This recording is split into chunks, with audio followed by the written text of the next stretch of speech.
मुख्यमंत्र्यांनी, शरद पवारांनी, पृथ्वीराज चव्हाणांनी, अशोकराव चव्हाणांनी या सगळ्या मंडळींना माझं सांगणं आहे, ओबीसी बांधव हे सगळं डोळसपणे पाहतोय। माझ्या जीवाची पर्वा मी अजिबात केलेली नाही। मी आता नागपूरमधून बोलतोय। माझा नागपूरमधला रेग्युलर प्रोग्राम, उद्या चंद्रपूरमधली माझी सभा, मला जिवे मारण्याचा प्रयत्न झाला तरी सुद्धा उद्या माझी चंद्रपूरची सभा होणार आणि होणार। अशी माहिती आहे की तुमचा जो रिपोर्ट्स होता तो निगेटिव्ह आलेला आहे, तुम्ही त्यात मद्यप्राशन केलं नव्हतं असं दिसतं। हे बघा, तो रिपोर्ट अजून माझ्यापर्यंत आलेला नाही। मी तुमच्या माध्यमातूनच हे ऐकतोय। मला जर काही डाऊट असता, मी जर तशी काही चुकीची गोष्ट केली असती तर मी ब्लड दिलं नसतं, मी युरिन दिली नसती, माझ्या सगळ्या टेस्ट घेतलेल्या आहेत। त्यामुळं मी या गोष्टीला घाबरत नाही। या महाराष्ट्राला कळलं पाहिजे की ओबीसींचा आवाज उठवणाऱ्या माणसाच्या बाबतीत काय घडू शकतं।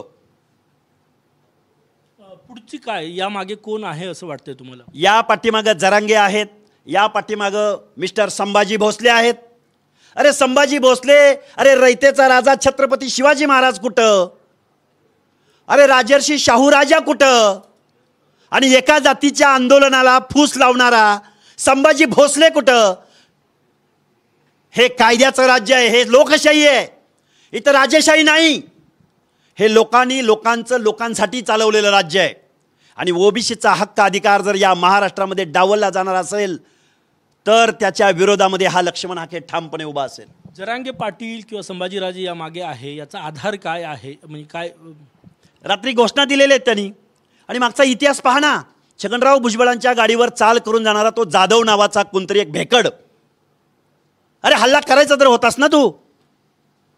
ही कालची गोष्ट नाहीये, मागच्या 6 महिन्याच्या सगळ्या गोष्टी काढल्या। ज्या दिवशी मी हे माझं वक्तव्य केलं त्याच दिवशी तुझा अवॉर्ड करू या धमक्या मला सोशल मीडियावरून आलेत।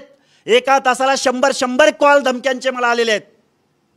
त्यामुळे ही कालची गोष्ट नाहीये, ही गोष्ट गेल्या 6 महिन्यापासून सातत्यानं होती। मी भारतीय विद्यापीठ पोलीस चौकीला तसा FIR नोंद केलेला आहे। मी पुणे पोलिसांना SP ऑफिसमध्ये जाऊन माझी तक्रार नोंद केलेली आहे। ही गोष्ट कालची नाहीये। काल पण तक्रार दिली तुम्ही? काल पण तक्रार दिलेली आहे मी। आजपर्यंत माझ्या 3 ते 4 तक्रारी पोलीस डिपार्टमेंटला आहेत आणि त्याचा कालावधी 6 महिन्यापासून आहे। जीवाला धोका आहे म्हणून निश्चित जीवाला धोका आहे, पण जीव गेला तरी 72 या महाराष्ट्रामधल्या 50 ते 60% ओबीसी भटक्या विमुक्तांचा आवाज हा लक्ष्मण हाके तसुवार सुद्धा कमी करणार नाही। पोलीस स्टेशनमध्ये त्या मराठा तरुणांनी नेलं की कोणी नेलं नेमकं? पोलीस गाडी आली तिथं, पोलिसांनी मला तिकडे घेऊन गेले। त्यामुळं त्यांची म्हणणे होतं की यांची टेस्ट घ्यावी, माझी तयारी होती। बरं, मी तिथंच प्रेस कॉन्फरन्स केलेली आहे, सर्व मीडियांच्या कॅमेऱ्यासमोर प्रेस कॉन्फरन्स केलेली आहे। मी जर बेशुद्ध असतो, मी जर ड्रिंक घेतला असतं तर मी प्रेसच करू शकलो नसतो। ह्या साध्या कॉमन सेन्सच्या गोष्टी आहेत। त्यामुळं आम्ही ओबीसीचा आवाज कुठेही थांबवणार नाही आहोत। तुम्ही गृहमंत्र्यांची भेट घेणार आहे, कारण की सुरक्षेचा प्रश्न आहे, कायदा आणि सुव्यवस्थेचा प्रश्न। मी गृहमंत्र्यांची भेट घेण्याची मला आवश्यकता वाटत नाही, कारण प्रत्येक SPनं, प्रत्येक CPनी, मी ज्यावेळी बीड जिल्ह्यामधून ज्यावेळी मी पुण्याकडे येत होतो त्यावेळी मला पोलीस प्रोटेक्शन काही ठिकाणी भेटलंही नव्हतं, तरीही मी कुणाकडे तक्रार केलेली नाही। मी माझ्या सांगोला या माझ्या मूळ गावी गेल्यानंतर सांगोल्याचा PI मला कुठल्याही प्रकारचा रिस्पेक्ट करत नाही किंवा एकही पोलीस पाठवत नाही। सोलापूरहून फक्त एक कॅनवायची गाडी येते, तर त्या सांगोल्याच्या PIची सुद्धा चौकशी झाली पाहिजे, कारण सांगोल्याचा PI कधीही इरिस्पेक्टिव्ह वागतो। मी ज्यावेळी त्यांना विनंती केली त्यावेळी ते म्हणाले मला वरून आदेश येऊ दे मग मी बघतो। म्हणजे पोलीस डिपार्टमेंटमध्ये सुद्धा वरून डिक्लेअर होऊन सुद्धा काही अधिकारी, मी त्यांची यादीसुद्धा देईन, काही अधिकाऱ्यांनी मला प्रचंड इग्नोर करण्याचा प्रयत्न केलेला आहे। गृहमंत्री फडणवीसांच्या शहरात आहे, इथे पोलीस सुरक्षा तुमची दिलेली आहे, समाधानी आहात याच्या? समाधानी आहे मी आणि समाधानी होतोही।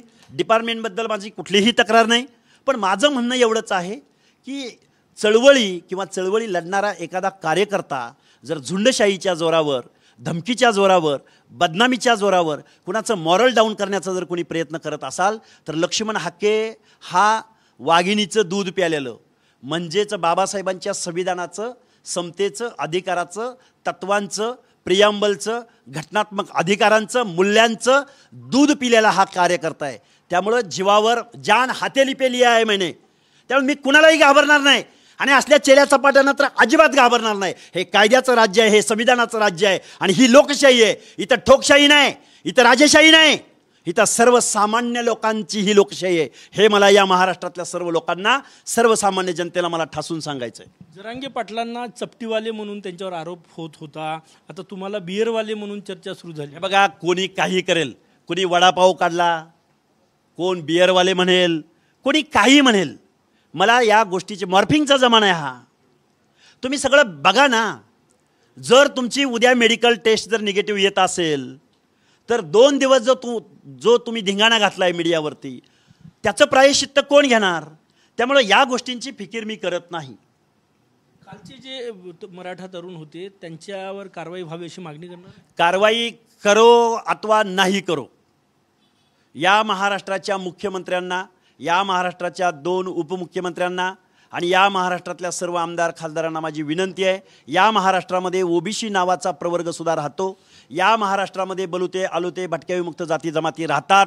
त्यांनासुद्धा त्यांचा वाईस आहे, त्यांच्या व्यथा आहेत, त्यांच्या वेदना आहेत. आणि माझा जीव गेल्यानंतर जर महाराष्ट्रातल्या या शासनाला जाग येणार असेल तर तो जीव कुर्बान करायला मी तयार आहे. विधानसभा निवडणुकीची सुरुवात आहे. मराठा विरुद्ध ओबीसी असा सामना जो आहे तो सुरू झालेला आहे. याचं तीव्रता आणखी वाढण्याची शक्यता आहे, वाद वाढण्याची शक्यता आहे. तुम्ही काय आवाहन करणार ओबीसी समाजाला? ओबीसी बांधवांना मी एकच आव्हान करेन, इथं तुमचा कुठलाही पक्ष नाही, दोन्ही शिवसेना नाहीत, दोन्ही राष्ट्रवादी नाहीत, किंवा काँग्रेस नाही, किंवा भाजपा नाही. कारण ओबीसीची बाजू घेणारा या महाराष्ट्रात एकही पक्ष नाही. वोटसूट प्रत्येक आमदार खासदार जाऊन जरांगेंना पाठिंबा देतात, लेखी पाठिंबा देतात, भेटी घेतात, पण ओबीसीच्या आंदोलकाकडे एकही आमदार अथवा खासदार अथवा मंत्री येत नाही. काही एखादा दुसरा अपवाद वगळता या सगळ्या लोकांना ओबीसी बांधवांनी उद्याच्या निवडणुकीमध्ये धडा शिकवावा असं आव्हान मी ओबीसी बांधवांना करेन. सर, जे निजामकालीन नोंदी आल्या त्यात असं म्हटलं आहे शासनाने की याचं वर्गीकरण करण्याचा अधिकार आमच्याकडे नाही, तो मागासवर्गीय आयोगाकडे आहे. हे बघा, जी कोण जस्टिस शिंदे समिती नेमलेली आहे तिला कुठलाही संविधानिक अधिकार नाही, तो डेडिकेटेड आयोग नाही, ते स्टॅट्युटरी बोर्ड नाही. आणि अशा समितीला कुठले तरी काहीतरी खोटे म्हणेन मी, असे काहीतरी पुरावे आणून जर कुणाला सर्टिफिकेट इश्यू केले जाणार असतील तर ते बेकायदा आहेत.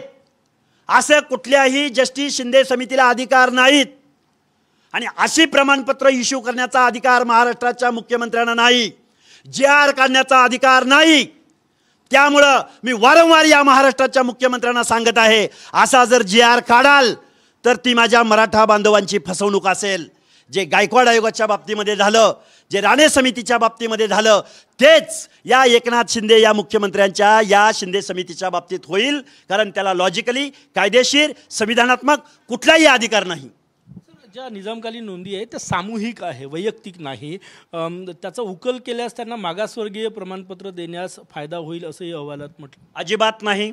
1911 सालच्या निजामकालीन नोंदी जर तुम्ही ग्राह्य धरणार असाल तर जस्टिस रोहिणी आयोगाचा 1992 मधला निकाल जस्टिस रोहिणी आयोग म्हणतो, जस्टिस रोहिणी म्हणतात की जर एखाद्या कम्युनिटीला एक्सक्लुजन अथवा इन्क्लुजन करायचं असेल तर त्या स्टेटमधला स्टेट बॅकवर्ड कमिशनची शिफारस आल्या वाचून अशा पद्धतीचं एक्सक्लुजन अथवा इन्क्लुजन करण्याचा अधिकार कुठल्याही मुख्यमंत्र्याला देण्यात आलेला नाही. जोपर्यंत स्टेट बॅकवर्ड कमिशन मराठा कम्युनिटीला सोशली बॅकवर्डनेस प्रूव्ह करू शकत नाही तोपर्यंत अशा पद्धतीचा JR काढण्याचा अधिकार या महाराष्ट्राच्या मुख्यमंत्र्याला 1% सुद्धा पोचत नाही. त्र्यंबकेश्वर मंदिरात ज्या वंशावळी आढळून आलेल्या आहे त्याच्या आधारावर हे करण्याचा अधिकार समितीला नाही असं म्हटलं. त्या वंशावळीमध्ये सोशल बॅकवर्डनेस प्रूव्ह होतो. त्या वंशावळीमध्ये किंवा शेतसारा गोळा करण्याच्या ज्या इंग्रजांच्या किंवा निजामकालीन जे काही एक्झर्शन झालेलं होतं त्यामधून सोशल बॅकवर्डनेस प्रूव्ह होतो. आणि तुम्ही 1911 सालचे पुरावे ग्राह्य धरणार. मग 1911 सालचे पुरावे ग्राह्य धरायचे असतील तर ओबीसी मधल्या 100हून जास्त जाती SC अथवा ST मध्ये वर्ग होतील.